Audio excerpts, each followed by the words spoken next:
Just 39 years old, Jordan Keshler starts his day with a cocktail of more than 27 pills.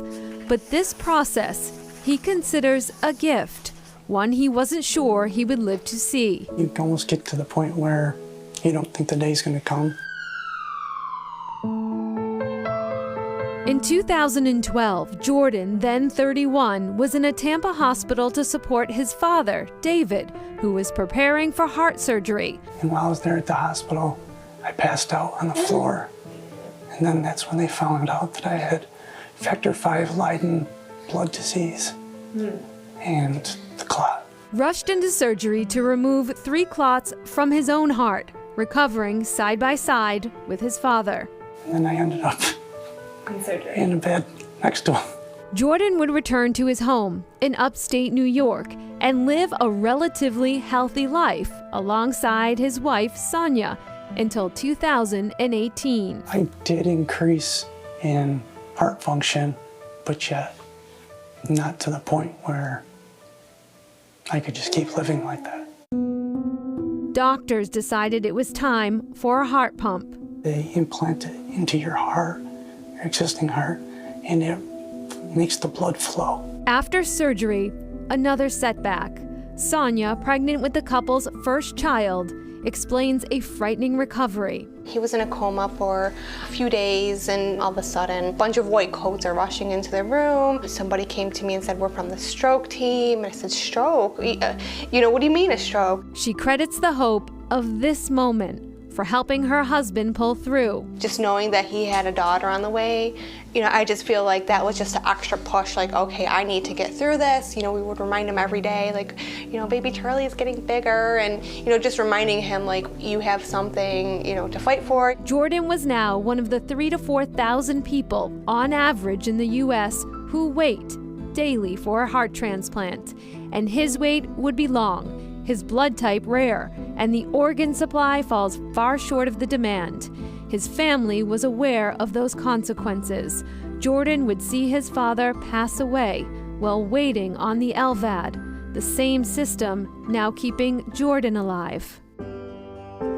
But for the new dad, there would be a new path. A months-old clinical trial at Massachusetts General Hospital could save his life. When we take an organ out of a body to transplant into somebody else, we have to protect it and preserve it.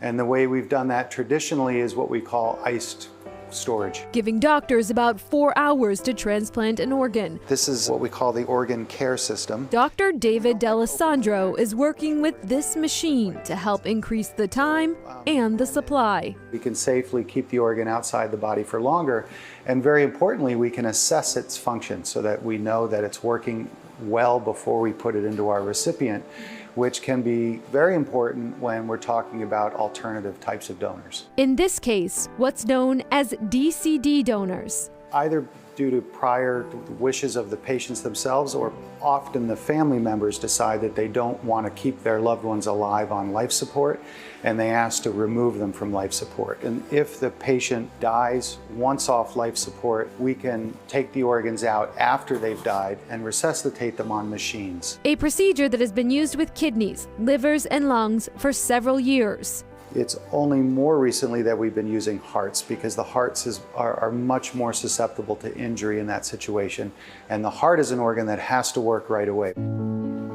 For Jordan, who heard about the trial in an online support group, the risk was worth it. We can't just put him in the trial and use the machine. He has to be randomized into the treatment arm, and that has a 75% chance. The odds paid off. We're going to Mass General. After more than a year of waiting, just 4 days later. I just remember staring at the phone, and I just answered it, and I just remember the woman saying, you know, we have a heart.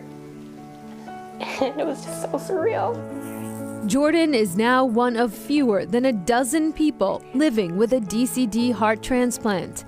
A new life and new hope for a family with a difficult history. My uncle died 36 from a heart attack. Then my father made it on to LVAD and waiting. And then I almost picked up basically where he left off and finished with the transplant. So it's kind of like a full circle for the family. Jordan remains among the lucky few in the United States to have received a new heart from a DCD donor. He tells us he's doing well and is now able to take long walks with his wife and daughter. MGH has continued to do transplants during the pandemic. They have now performed a total of 10 DCD transplants. Up next, new hope for Alzheimer's treatment.